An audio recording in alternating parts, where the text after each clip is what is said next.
Are you ready to go classy? That's what I want to hear. This next guy is hilarious. You can see him this Saturday in LA at the Comedy Store. Please put your hands together for Chet Sewell.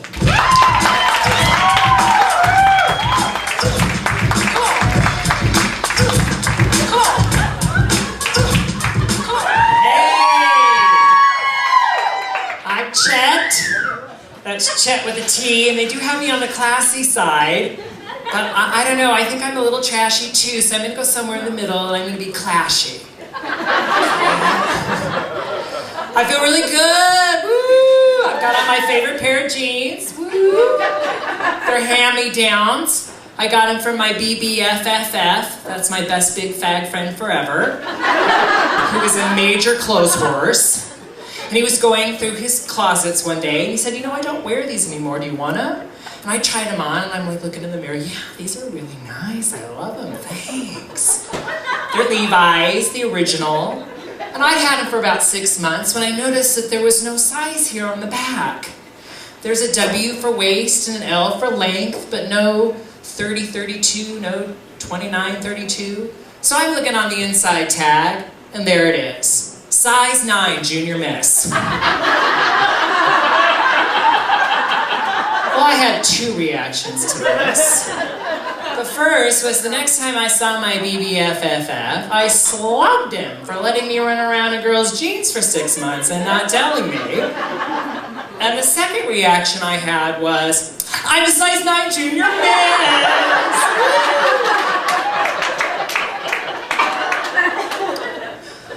I came out at birth. The vagina was my closet. We're not in Michigan, so I think I can say that. My birth marks the one and only time that I was ever in a vagina. My screams at birth sounded a little something like this. Oklahoma, where the wind comes sweeping down the plain. Really, there were complications for my mother when she was in labor having me. The doctors told her to stop pushing because my head was turned and my hand was up like this. So the doctors had to reach up with forceps and yank me out forcibly against my will, kind of like ripping off a Band-Aid. So my screams were actually cries of delight that I would never have to go back in there again. Oh. Salmon is not my color. I do love women's boobs, though. Not sexually. It's just, you know, they're so wiggly and jiggly and bouncy. I mean, when you see a good pair of boobs, who doesn't want to just go up and go, boo? Boobs are so comforting, aren't they? I have had some of my best cries sobbing into an ample pair of breasts. I loved crying into my grandmother's buxom German bosom. And she always had a Kleenex right here for me to blow my nose. My mother grew a mustache shortly after I was born because I took all of her estrogen. I swear my parents were thinking gay thoughts when they were making Whoopi to conceive me. My mother was thinking about redecorating the living room, and my father was thinking about getting a Brazilian wax. Oh my goodness. I'm originally from Iowa. IOWA, which stands for Idiots Out Wandering Around. I'm very proud of my home state. Iowa was the 3rd state in the nation to grant marriage equality for gays and lesbians. Isn't that great?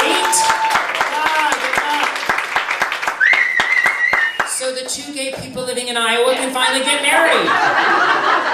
Unfortunately, one is a gay man and the other one is a lesbian. My partner John and I were back in Iowa just last year for my high school reunion. We decided not to get married while we were back because we want to keep having sex for just a little while longer. This is my first high school reunion that I've ever gone to. And some guy apologized to me for harassing me, making fun of me all through school. I forgave him. Besides, I said, God's already punished you, you big, fat, bald, ugly idiot out wandering around. So there. Everybody really liked my partner, John. I was telling one classmate that I'd finally met a man who gesticulates more than I do. And she said, my God, my husband shoots clear across the room.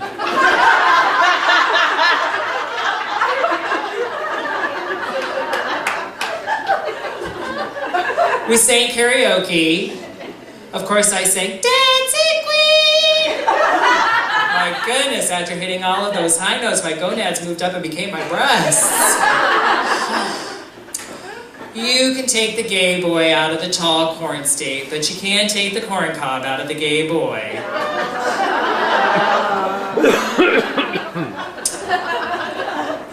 Scientists and researchers say that gay children first have feelings of being different between the ages of 5 and 7.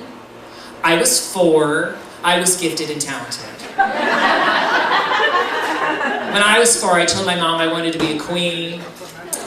She thought it was a phase that I would grow out of, but quickly realized it wasn't when I told her I wanted to be a queen just like RuPaul. I have an older brother who's gay. My parents have really good genes. It's my 3 older brothers and then my younger sister, Cody. It goes straight, gay, Cody. My sister will turn gay in the slip of a tongue.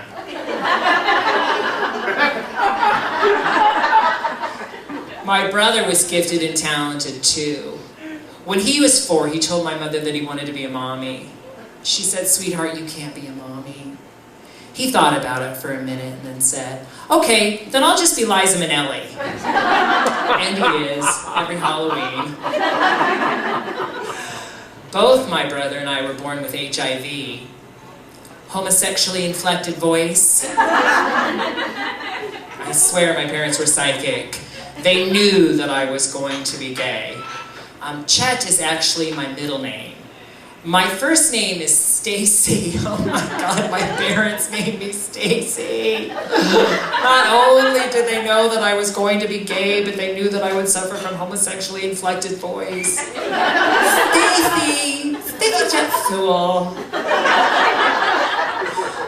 But my parents never called me Stacy. They always called me Chet after my godfather, a big macho Cherokee who would buy me cowboy boots every year for my birthday. Thanks, Uncle Chet. Heels. So you can imagine a 7-year-old gay boy with HIV and a name like Stacy. Identity crisis. In 2nd grade, I got up in front of the class and made an announcement and said I no longer wanted to be called Chet, I wanted to be called Stacy. The look on my teacher's face was, I knew it was gay. Later that day at recess, I overheard her tell the other 2nd grade teachers that they each owed her $20. I had a speech pathologist all through elementary school for my HIV. She'd come to my classroom every day and pop her head in and say, Stacy, time for your aversion, conversion, reorientation, reparative therapy. We'd go downstairs to this little tiny room in the basement where I would practice saying sentences like, Mr. Swanson kisses Mrs. Swanson. Mr. Swanson does not kiss Mr. Smith. Or Theodore loves Thelma's pussy. Cat.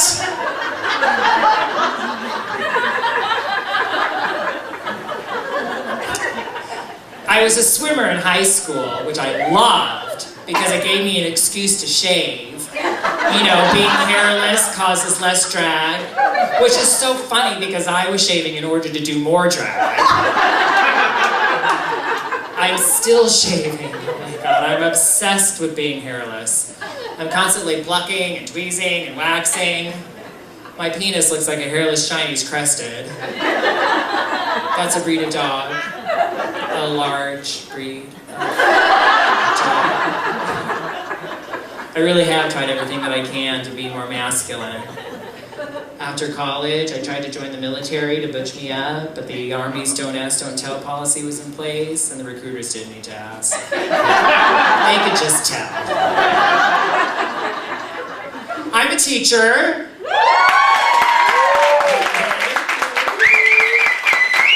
I've been teaching for years. Elementary school. I taught kindergarten forever and a day. Loved the little ones. Just loved the little ones. It was the best age for recruiting. By the end of the year, I had him speaking fluent HIV. They said things like, fabulous, a girlfriend, and love your hair, hope you win. Oh my goodness. One year I had this little girl, Juliana. She was just adorable, but her mother, oh my goodness. How do I put this politely?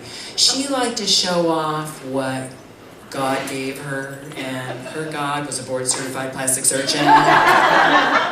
She was a single mom. I'd say she was somewhere between 30 and cougar. And her and Juliana dressed just like, it was the cutest thing. Juliana wore Hello Kitty, and her mother wore clothes that barely covered up her Hello Kitty. Juliana wore SpongeBob, and her mother used a spermicidal SpongeBob.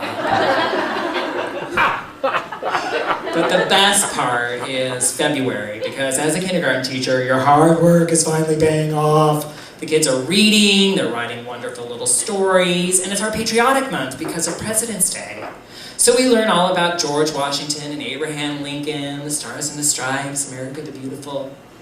And one year I had a little boy write a wonderful story about America. He drew a picture of me, Mr. Sewell, and himself, standing next to our school's flag and flagpole.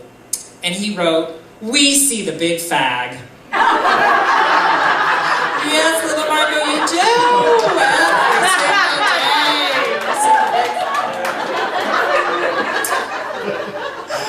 Oh, okay, everybody, I think that is my time. But before I go, I really need to let you know, please, for my sake, as a teacher, please help control overpopulation. Have your straight friends, or your dysfunctional friends spayed or neutered. Thank you very much. I appreciate it.